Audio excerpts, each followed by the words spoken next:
तो देखिए, एनडीए गठबंधन में अनेक नेता है, लेकिन एनडीए एक है, बहाने अनेक है। क्या क्या बहाने आपको बता दे। देखिए, मल्लिकार्जुन खड़गे कांग्रेस के राष्ट्रीय अध्यक्ष क्या कुछ कह रहे हैं। आरएसएस बीजेपी के सियासी कार्यक्रम में नहीं जाएंगे। बहाना नंबर 1 आपको बता रहे हैं, अखिलेश यादव सपा के अध्यक्ष, और वो कह रहे हैं बिना जान पहचान के लोगों का न्योता स्वीकार नहीं करते हैं। जो जान पहचान के लोग हैं वो न्योता देते हैं। ममता बनर्जी टीएमसी चीफ, वो कह रहे हैं लोगों को धार्मिक आधार पर बांटने का पर विश्वास उनको नहीं है, वो भी नहीं जाएंगी। सीताराम येचुरी कह रहे हैं देखिए, राजनीतिक लाभ के लिए धर्म का इस्तेमाल हो रहा है। ये तमाम बहाने हम आपको एक एक कर गिना रहे हैं। शरद पवार एनसीपी से, अयोध्या में अभी बहुत भीड़ है, बाद में जाऊंगा, इनके लिए भीड़ यहां बहाना बनता नजर आ रहा है। संजय राउत, देखिए संजय राउत उद्धव गुट के नेता हैं, सांसद हैं। अयोध्या में बीजेपी का कार्यक्रम है, शामिल नहीं होंगे। इसे बीजेपी का कार्यक्रम संजय राउत बता रहे हैं, सांसद हैं उद्धव गुट के। ये तमाम नेता जो हैं एक एक कर बहाने गिना रहे हैं, लेकिन कहीं भी अयोध्या जाने को लेकर तैयार नहीं है। अगली बड़ी खबर क्या बताएंगे हमारे सहयोगी सुजाता। तो जैसा कि आपको अनूप ने बताया कि एक तरफ उत्सव की तैयारियां हैं, दूसरी तरफ राजनीति और बयानबाजी लगातार जारी है। बीजेपी और वीएचपी पर अब दिग्विजय सिंह ने तंज कसा है कि भगवान राम को बांटने की कोशिश हो रही है। बीजेपी ने देश को हिंदू मुस्लिम में बांट दिया है। मंदिर पर वीएचपी का अधिकार है क्या, ये सवाल भी पूछा है। और फिर एक बार दिग्विजय सिंह आरोप लगाते हैं बीजेपी और विश्व हिंदू परिषद पर कि देश को हिंदू मुसलमान में बांट दिया है, और ऐसा लग रहा है जैसे वीएचपी के पास ही धर्म का ठेका है, मंदिर पर सिर्फ उसका अधिकार है। ये आरोप फिर एक बार कांग्रेस की तरफ से, दिग्विजय सिंह की तरफ से लगाए गए हैं। तो लगातार सियासी बयानबाजी जारी है। बेकार बात करते हैं। राम मंदिर बन रहा है हमारे लोगों के चंदे से, हम लोगों ने सबने चंदा दिया है, और हमारी ये घोर आपत्ति है कि अपमानित किया जा रहा है हमारे शंकराचार्य जी, हमारे रामनंदी संप्रदाय को अपमानित किया जा रहा है। विश्व हिंदू परिषद ने कौन सा ठेका ले लिया धर्म का, उनका क्या अधिकार है राम मंदिर पर। ये हम लोगों का पैसा है, हम लोगों का चंदा है।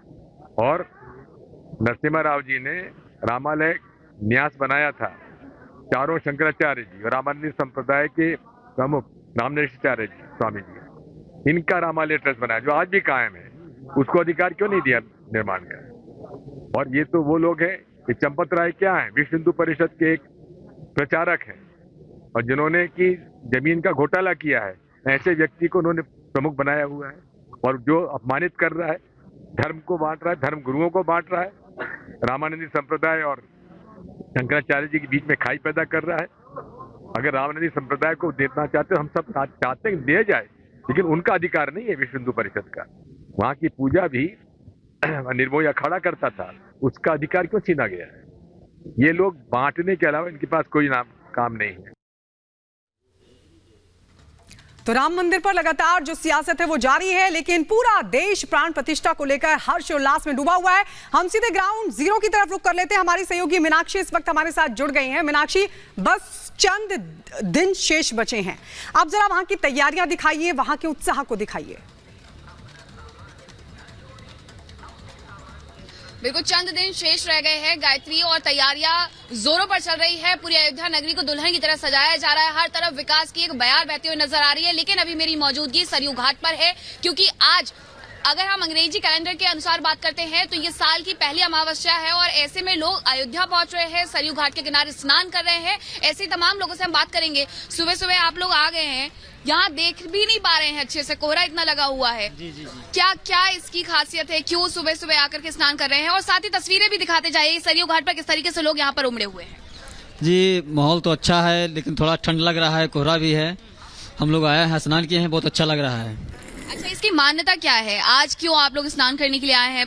पौष माह है, पहली अमावस्या है उसकी, इसकी क्या खासियत है? इसकी खासियत है कि मतलब यहाँ पे लोग जो अमावस्या होती है उसको धूमधाम से मनाते हैं, पूजा पाठ होती है, और दूर दूर से लोग आए हुए हैं।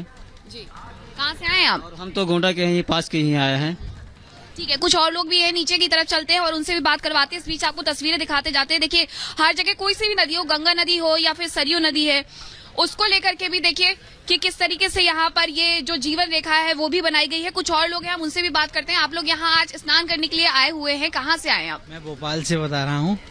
जगतगुरु स्वामी रामभद्राचार्य जी महाराज का शिष्य हूँ। पूर्व गुरुदेव के संकल्प से चूंकि आप मतलब इतनी दूर दूर से आ रहे हैं, लेकिन हमारे देश के जो नेता है वो ये कह रहे हैं कि कांग्रेस जो है और इसके अलावा इंडिया गठबंधन के जितने भी नेता हैं वो कह रहे हैं कि हम नहीं जाएंगे, हमें नहीं जाना है। क्या सोचते हैं, किस तरीके से देखते हैं? दुर्भाग्य है, चूंकि इस राम मंदिर के निर्माण में उन्होंने अड़ंगे लगाने में राम जी नहीं है ऐसा करके हलफनामा दिया था। तो ये उनका दुर्भाग्य है कि वो इस पुण्य अवसर पर जहाँ विश्व का एक एक प्राणी इस तन मन धन से भाव से इस यज्ञ में अपने को सम्मिलित मान रहा है कहीं भी हो, और ये लोग भारत में रहते हुए भी नहीं आ पा रहे, ये इनका दुर्भाग्य है और ये उनके कर्मों का दुर्भाग्य है। चूंकि उन्होंने राम मंदिर में अड़ंगे लगाने में कोई कमी नहीं छोड़ी थी, इसलिए भगवान राम ने उनको वंचित कर दिया है। ऐसा यहाँ की जनता जो है वो यही सोच रही थी कि देश भर से लोग जो है वो स्नान करने के लिए यहाँ पर उमड़ रहे हैं। कुछ और ऐसे लोग हैं, उनसे हम पूछते हैं कहाँ से आए हैं भाई साहब यहाँ स्नान करने के लिए सरयू घाट पर? तो ये गोंडा से हूँ, लोकल से। गोंडा से आए हुए हैं आप, लेकिन इंडिया गठबंधन कह रही है, कांग्रेस हो या समाजवादी पार्टी हो, कि हम तो नहीं जाएंगे। राम मंदिर का जो निर्माण है वो क्या बोलते हैं उसका कार्यक्रम जो है पूरा वो बीजेपी और RSS का एजेंडा है। उनको सौभाग्य प्राप्त नहीं हुआ, इसीलिए वो नहीं आ रहे हैं। वो उस लायक ही नहीं है, इस लायक ही नहीं है। और कुछ कहना चाहेंगे? नहीं, बस जय श्री राम। धन्यवाद। हमसे बातचीत करने के लिए कुछ और लोग हैं, उनसे भी बात करते हैं। सर, आपको क्या लगता है, जिस तरीके से इंडिया गठबंधन के नेताओं की तरफ से कहा जा रहा है कि ये बीजेपी RSS का एजेंडा है, उनका कार्यक्रम है, हम तो नहीं जाएंगे? नहीं, कोई कार्यक्रम नहीं है। ये अच्छा हो रहा है, एकदम पुल बन गया है, सब अच्छा काम हो रहा है। कोई गठबंधन का काम नहीं, मोदी जी अच्छा काम कर रहे हैं सब। 22 तारीख को प्रभु श्री राम पधार रहे हैं, लेकिन हमारे देश के नेता विरोध कर रहे हैं, बीजेपी RSS का कार्यक्रम बता रहे हैं। क्या लगता है? नहीं, जो भी कार्यक्रम हो रहा है बहुत अच्छा हो रहा है और करना भी चाहिए। विरोध तो हर चीज का होते रहता है, तो उसके लिए कोई जरूरत नहीं है। जो अच्छा कार्य होता है उसका विरोध तो होना ही होना है। ठीक है, माता जी से भी बात करते हैं। आप लोग यहाँ पर आए हुए हैं स्नान करने के लिए, अयोध्या नगरी घूमने के लिए, लेकिन हमारे देश के कई ऐसे नेता हैं जो कहते हैं कि भगवान श्री राम का जो कार्यक्रम है वो बीजेपी और RSS का कार्यक्रम है। नहीं, ये तो सबका कार्यक्रम है, वैसा नहीं है, और ये अच्छा कार्यक्रम है। कैसा लग रहा है अयोध्या का? बहुत अच्छा लग रहा है। हम लोग तो मुंबई से आए हुए हैं। मुंबई से आई हैं? हाँ। आप कुछ कहना चाहेंगी? आप मुंबई से आई हुई हैं? मुंबई से। बहुत अच्छा लग रहा है। अयोध्या में अच्छा लग रहा है आकर के? बहुत अच्छा लग रहा है। और जो लोग तमाम ऐसे नेता हैं जो कह रहे हैं कि हम नहीं आएंगे, ये कार्यक्रम जो बीजेपी का है, RSS का है, ऐसे लोगों से क्या कहेंगे आप? नहीं, ऐसा कुछ नहीं है। भगवान सबके है, राम भगवान सबके है, और बहुत अच्छा है। जय श्री राम, जय श्री राम, जय श्री राम। बहुत अच्छा सबका कार्यक्रम है ये। नहीं, सब भगवान तो सबके, RSS के नहीं, बीजेपी का वैसा नहीं। भगवान तो पहले भी थे, आज भी और हमेशा रहेंगे। सनातन हिंदू धर्म की जय हो। बिल्कुल बिल्कुल मीनाक्षी, भले ही विपक्ष के जो लोग हैं, कांग्रेस के जो लोग हैं वो कुछ भी कह लें, लेकिन भव्यता में कहीं कोई कमी नहीं आएगी। आप बने रहिए। इसी बीच एक बड़ी खबर आ रही है, उसका रुख कर लेते हैं। जी हां, बड़ी खबर, रामलला पर कांग्रेस में ही दो फाड़ हो गया है। विक्रमादित्य सिंह जो है वो अयोध्या जाएंगे। मैं सौभाग्यशाली हूं, मुझे न्योता मिला, ये विक्रमादित्य सिंह कह रहे हैं। VHP RSS का आभारी हूं, जीवन में एक ही बार ऐसा मौका मिलता है, इतिहास रचते हुए देखूंगा। विक्रमादित्य सिंह ये कह रहे हैं। देखिए, कांग्रेस के नेता हैं और अब सबसे बड़ी बात कि कांग्रेस दो फाड़ हो चुकी है। जहां बड़े नेता हैं वो कहीं ना कहीं ये कह रहे हैं कि वो नहीं जाएंगे, लेकिन कई ऐसे नेता भी कांग्रेस के जो जाने की तैयारी में है। देखिए, ये जैसा मैंने पहले कहा, ये कोई राजनीतिक मसला नहीं है, और मैं समझता हूँ कि मैं सौभाग्यशाली हूँ कि हिमाचल में कुछ ही लोगों को जो है वो 22 तारीख का प्राण प्रतिष्ठा का निमंत्रण मिला है। और मुझे धन्यवाद करना है राष्ट्रीय स्वयंसेवक संघ का, विश्व हिंदू परिषद का, कि उन्होंने मुझे और मेरे परिवार को ये सम्मान दिया है। और 22 तारीख को जिस दिन माननीय प्रधानमंत्री जी अयोध्या में होंगे, उस दिन का निमंत्रण हमें दिया गया है।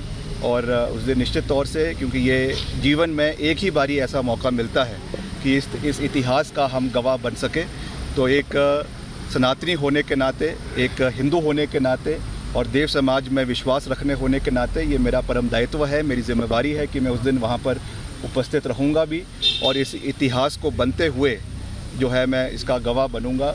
इसके लिए मैं निमंत्रण देने वाले सभी संस्थाओं का दिल की गहराइयों से बहुत बहुत धन्यवाद करता हूँ।